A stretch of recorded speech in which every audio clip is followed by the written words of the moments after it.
Hi అండి, welcome to AHA classes in Telangana. ఈ వీడియోలో మనం చాప్టర్ 20కి సంబంధించి మీట్ ప్రొడక్షన్ అండ్ హ్యాండ్లింగ్లోని క్వశ్చన్ అండ్ ఆన్సర్స్ చూసుకుందాం. టెండాన్స్ అనగానేమి? బోన్ని, మజిల్ని కలిపే వాటిని టెండాన్స్ అంటారు. వివిధ జంతువుల మాంసం యొక్క పేర్లు చూసుకున్నట్లయితే గొర్రె మాంసాన్ని మటన్ అంటారు, ఎదిగే గొర్రె మాంసాన్ని ల్యాంబ్ అంటారు, మేక మాంసం చెవన్, దూడ మాంసం వీల్, ఆవు మాంసం బీఫ్, గేదె మాంసం కార్ బీఫ్, పంది మాంసం పోర్క్, జింక మాంసం వెనిషన్, కోడి మాంసం చికెన్, గుర్రం గాడిద మాంసం చెవలిన్. మటన్ యొక్క బయాలజికల్ విలువ 75%. మాంసంలో ప్రోటీన్లను ఎలా వర్గీకరిస్తారు అంటే myofibrillar proteins, sarcoplasmic proteins, connective tissue proteins, lipids మరియు ఫ్యాట్స్. వెజిటేబుల్ ఫ్యాట్స్లో కన్నా యానిమల్ ఫ్యాట్స్ శరీరంలో ఎక్కువగా గ్రహించబడతాయి. మటన్ మాంసంలో గల కొవ్వులో ఏమి ఉంటుంది అంటే శాచురేటెడ్ ఫ్యాటీ ఆమ్లాలు. దీని వలన మాంసం గట్టిగా ఉంటుంది. తిన్న 5-6 గంటల్లో శరీరానికి కొవ్వులు లభించి శక్తినిస్తుంది. కార్బోహైడ్రేట్స్ మాంసంలో ఏ విధంగా ఉంటాయి అంటే గ్లైకోజల్ రూపంలో. మినరల్స్ ఉండును, పొటాషియం, ఫాస్ఫరస్ మరియు ఐరన్ కూడా ఉండడం జరుగుతుంది. మినరల్స్ ఎక్కడ ఉంటాయి అంటే లివర్లో అత్యధికంగా ఉంటాయి. సెకండ్ బీఫ్లో, థర్డ్ మటన్లో, ఫోర్త్ పోర్క్ పంది మాంసంలో ఉండడం జరుగుతుంది. మాంసంలో కొవ్వులలో కరిగే విటమిన్స్, ఫ్యాట్ సాలబుల్ విటమిన్స్ చూసుకున్నట్లయితే బి కాంప్లెక్స్ మొదలగునవి. అత్యధికంగా బి కాంప్లెక్స్ కలిగి ఉన్న మాంసాన్ని తెలుపుము. పంది మాంసం. కాలేయంలో ఉండే విటమిన్స్ని తెలుపుము. Vitamin A, D, B complex మొదలగునవి. పశువులను వధించే ప్రదేశాన్ని ఏమంటారు? స్లాటర్ హౌస్ అనడం జరుగుతుంది. పశువుల రవాణాలో తీసుకోవాల్సిన జాగ్రత్తలు: మార్నింగ్ లేదా ఈవినింగ్ మాత్రమే రవాణా చేయాలి. ఒక రకానికి చెందిన వాటిని ఒకసారిని తీసుకెళ్ళాలి. లోడింగ్ మరియు అన్లోడింగ్ జాగ్రత్తగా చేయాలి. మేత, నీటి సదుపాయం కల్పించాలి. వాహనం అడుగు భాగం జరగకుండా ఉండాలి. జంతువులను రవాణా చేయు విధానాలను తెలుపుము. కాలినడక ద్వారా, రోడ్డు వాహనాల ద్వారా. పశువులకు 24 నుంచి 26 చదరపు అడుగుల స్థలం అవసరం. పందులకు 4 నుంచి 13 చదరపు అడుగులు. గొర్రెలకు 3/4 3 నుంచి 4 చదరపు అడుగుల స్థలం ఇవ్వాలి. రైలు ద్వారా ప్రయాణం. జంతువులను వధించే ముందు చేసే పరీక్షను తెలుపుము. యాంటీమోర్టం పరీక్ష. హోల్డింగ్ పెన్ అనగానేమి? వధకు ముందు 12 నుంచి 24 గంటలు ఉంచుతారు. ఇందులో నీటి వసతి మాత్రమే ఏర్పాటు చేయుదురు, ఫీడింగ్ చేయరు. యాంటీమార్టం చేయుటకు గల కారణాలు: రోగాలను, గాయాలను, పుండ్లను గుర్తించుటకు.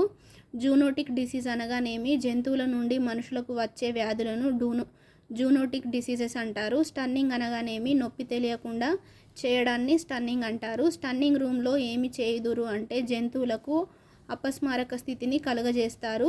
పశువులను వధించిన తర్వాత ఎక్కడికి పంపుతారు? Breeding room.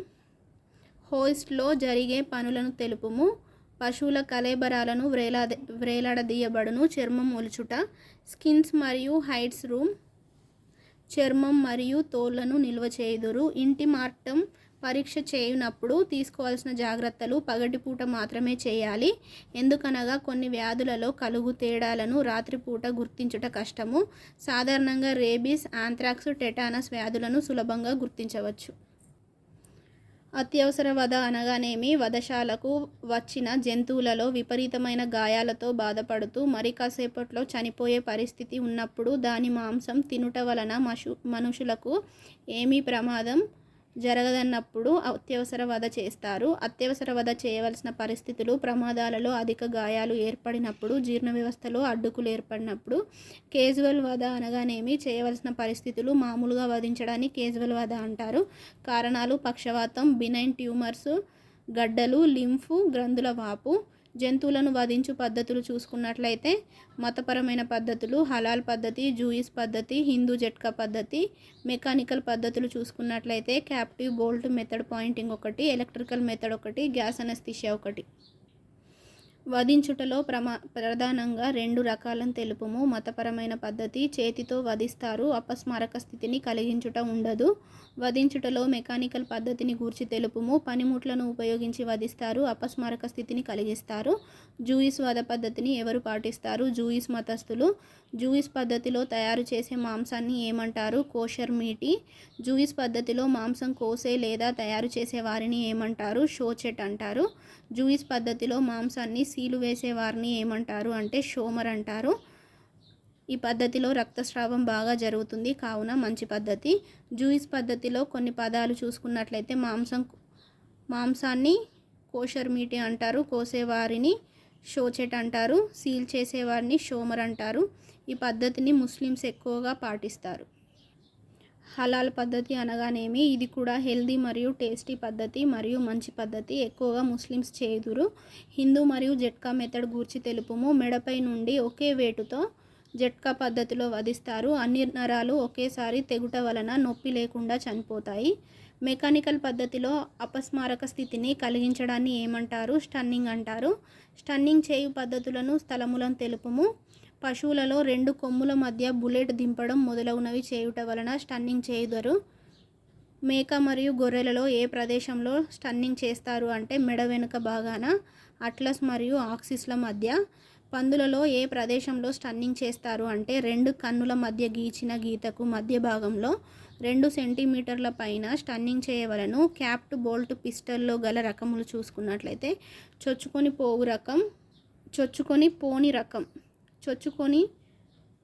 పోవు రకములో గల పద్ధతులు తెలుపుము. Cash captive bolt pistol, Schermer captive bolt. చొచ్చుకొని పోవు రకములో ఏమి చేయుదురు అంటే తల ముందు భాగంలో బోల్టును చొప్పించుట ద్వారా మెదడును నాశనం చేసి స్పృహ కోల్పోయేటట్లు చేస్తారు. చొచ్చుకొని పోని రకములో ఏమి చేస్తారు అంటే కేప్టివ్ బోల్టులలో కొన్ని రకాలు కపాలములోనికి చొచ్చుకొని పోకుండా తలపై భాగంలో ఎక్కువ నొప్పిని కలుగజేయుట వలన జంతువు స్పృహ కోల్పోవును, మెదడు నాశనం కాదు, కనుక మెదడును ఆహారంగా వాడుకొనవచ్చును. పైతింగ్ ద్వారా ఏమి చేయుదురు అంటే కేప్టివ్ బోల్ట్తో ముందుగా గాయం చేసి తర్వాత ఆ గాయంలో పొడవైన కత్తితో మెడుల్ల అబ్లాంగేటాను నాశనం చేయుదురు. కేప్టివ్ బోల్ట్ వలన కలుగు లాభములు తెలుపుము. ఈ పద్ధతి సులభమైనది, ఖర్చు తక్కువ, పరికరాలను సులభంగా శుభ్రపరచవచ్చు. ఎలక్ట్రికల్ పద్ధతిలో ఏ పరికరాన్ని వాడతారు అంటే లీథల్ ఎపరేటస్. ఈ పరికరానికి 2 లోహపు కప్పులు ఉంటాయి. ఎలక్ట్రికల్ పద్ధతి ఏ జంతువులకు ఎక్కువగా ఉపయోగిస్తారు అంటే పందులు, గొర్రెలు, మేకలు. లీథల్ ఎపరేటస్ పరికరంలో ఎంత విద్యుత్ ప్రసరించును అంటే 60 to 70 వోల్టుల విద్యుత్తును సెకనుకు 0.2 to 0.3 ఆంపియర్ల చొప్పున 10 సెకండ్ల వరకు ప్రసరింపజేస్తారు. ఎలక్ట్రికల్ పద్ధతిలో గల లాభాలను తెలుపుము. రక్తస్రావము చాలా తొందరగా జరుగును, తక్కువ సమయంలో స్టన్నింగ్ చేయవచ్చును. గ్యాస్ అనస్థీషియా పద్ధతిలో పశువులకు అపస్మారక స్థితిని ఎలా కలుగజేస్తారు అంటే కార్బన్ డయాక్సైడ్ను ఎక్కువ గాఢతలో వాడతారు. 65 to 70% గాఢత గల కార్బన్ డయాక్సైడ్ 45 సెకండ్లు ఉంచుట వలన అపస్మారక స్థితి కలుగుతుంది. గ్యాస్ అనస్థీషియా పద్ధతిని ఎక్కువగా వేటిలో ఉపయోగిస్తారు? పందులలో. గ్యాస్ అనస్థీషియా పద్ధతిలో గల రకములు తెలుపుము. డీప్ లిఫ్ట్ రకము, హ్యారిస్ వీల్ రకము, టన్నెల్ రకము. డీప్ లిఫ్ట్ పద్ధతిలో పశువులను ఎలా స్టన్నింగ్ చేస్తారు అంటే ఒక లిఫ్ట్ ద్వారా కార్బన్ డయాక్సైడ్ ఉన్న గదిలోకి దించి తగిన సమయంలో లిఫ్ట్ చేస్తారు. హ్యారిస్ వీల్ పద్ధతిలో పశువులను స్టన్నింగ్ ఎలా చేస్తారు అంటే తిరిగే చక్రము ద్వారా కార్బన్ డయాక్సైడ్ గదిలోకి పంపించి స్టన్నింగ్ చేస్తారు. టన్నెల్ పద్ధతిలో పశువులను ఎలా స్టన్నింగ్ చేస్తారు అంటే సీరియల్ బెల్ట్ కన్వేయర్ ద్వారా టన్నెల్లో నింపుతారు, తర్వాత బయటకు తీసి బ్లీడింగ్ చేస్తారు. అనస్థీషియా వలన కలుగు లాభములను తెలుపుము. మాంసం నాణ్యతపై ఎటువంటి ప్రభావం ఉండదు, సులభంగా రక్తస్రావం జరుగుతుంది, కండరాలలో రక్తస్రావం ఉండదు, జంతువుల అరుపులు ఉండవు. నష్టాలు చూసుకున్నట్లయితే చాలా ఖరీదైనది. మాంసాన్ని నిల్వ చేయు పద్ధతులు ఎండబెట్టుట, chilling, freezing, curing, pickling, smoking, canning, radiation. ఎండబెట్టుట డ్రైనింగ్ పద్ధతిలో మాంసాన్ని ఎలా నిల్వ చేస్తారు? ఎండలో ఆరబెట్టడం వలన తేమ శాతం తగ్గి నిల్వ చేయుటకు అనుకూలంగా ఉండును. చిల్లింగ్ పద్ధతిలో మాంసాన్ని ఎలా నిల్వ చేస్తారు? 2 to 5 డిగ్రీ సెంటీగ్రేడ్ల వద్ద చిల్లింగ్ చేస్తారు. ఫ్రీజింగ్ చేయుటకు మాంసాన్ని ఎన్ని సెంటీగ్రేడ్స్ వద్ద నిల్వ చేస్తారు? 20 డిగ్రీ సెంటీగ్రేడ్స్. ఫ్రీజింగ్ చేసిన మాంసాన్ని తిరిగి గది టెంపరేచర్కు తెచ్చినప్పుడు దాని నుండి ఎర్రని ద్రవం కారును. దానిని ఏమంటారు? డ్రిప్. ఫ్రీజింగ్ చేయనప్పుడు మాంసంపై ఐస్ క్రిస్టల్స్ చేరే భాగంలో ఏమి ఏర్పడును? మచ్చలు. వీటిని ఫ్రీజర్ బర్న్స్ అంటారు. మాంసంపై మచ్చలు రావడం వలన ఏమి కోల్పోతుంది అంటే పోషక విలువలు. డ్రిప్ నష్టాన్ని తగ్గించుటకు మాంసాన్ని ఏమి చేయవలెను అంటే థాయింగ్ చేయాలి. ఫ్రీజింగ్ చేయుట ద్వారా మాంసంను నిల్వ చేసుకునే గరిష్ట కాలమును తెలుపుము. బీఫ్ సుమారు 1 year, చవస్ mutton 7 to 8 months, pork 5 months. మాంసాన్ని నిల్వ చేయుటలో క్యూరింగ్ అనగానేమి? మాంసాన్ని ఉప్పులో నిల్వ చేయడాన్ని క్యూరింగ్ అంటారు. మాంసాన్ని ఉప్పులో నిల్వ చేయుట వలన ఏమి జరుగుతుంది? ఆస్మాటిక్ ప్రెజర్ ఎక్కువై నీరు బయటకు వెలువడును. టిష్యూలలో తేమ తగ్గి సూక్ష్మజీవులు పెరగవు. క్యూరింగ్ విధములను తెలుపుము. 2 types, dry salting, arterial draining ఒకటి.